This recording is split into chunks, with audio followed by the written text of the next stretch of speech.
Today in pre-algebra, we are talking about how to find area, and this is section 6.1. And so I have listed here, which is also in your book, some of the common formulas for area that we probably have seen in previous math classes. The first one is for square, and we know squares have four sides that are equal. So the area of a square is going to be the same as taking the side and multiplying it by itself, because we got the side and side are the same. So instead of like a length times a width for a rectangle, square is just side times a side. Those are S's, not fives. A parallelogram is kind of like a rectangle, but it's a little slanted, like that. And to find the area of it, it's going to be your base times your height. And so your base is this bottom part here, and your height is usually a dotted line. Okay? So base times height, triangle,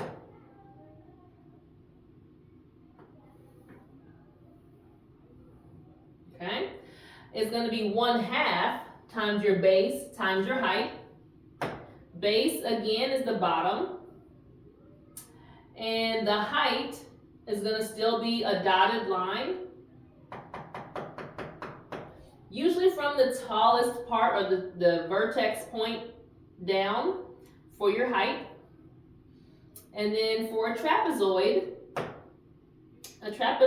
has two sides parallel and two sides not parallel. It looks kind of like that. Excuse me. And so it's 1/2 times the height. And again, the height is going to still be a dotted line on the inside. But now we have B1 and B2. And those are just two different bases, because you've got the longer base, or two bases, one's longer, one's shorter. We can call one of these B1 and the other one B2.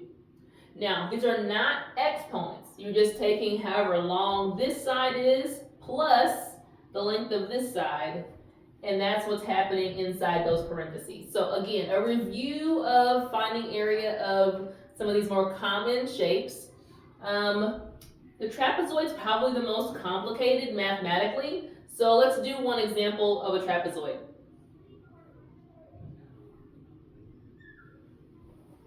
And this is in your book, example 6.1a.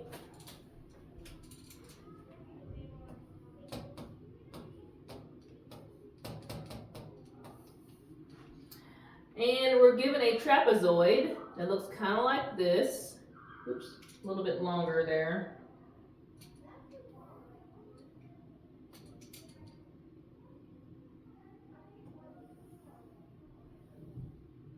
And we have the height as 5 centimeters. This top base is 3 centimeters, and the lower base here is 13 centimeters. We do not need to know the length of the slanted sides. You just need the bases and the height. So 1/2, that's our constant. The height is 5. Oops. And then our two bases, 3 plus 13. So we can add 13 plus 3, which is 16. Mr. Clay? Yes, give me just a minute. And then 16 here. So now we've got 1/2 times 5 times 16. And because it's multiplication, you can multiply in whichever order you want. I'm going to choose to take 1/2 of 16 because it's even. So I know 1/2 times 16 is 8. So now I'd have 5 times 8.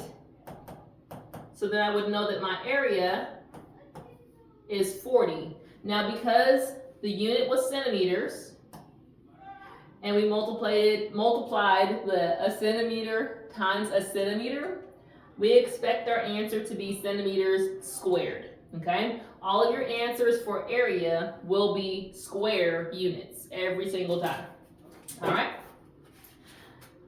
So we're gonna do some more examples, but when you have shapes combined, and I will add that in the next video.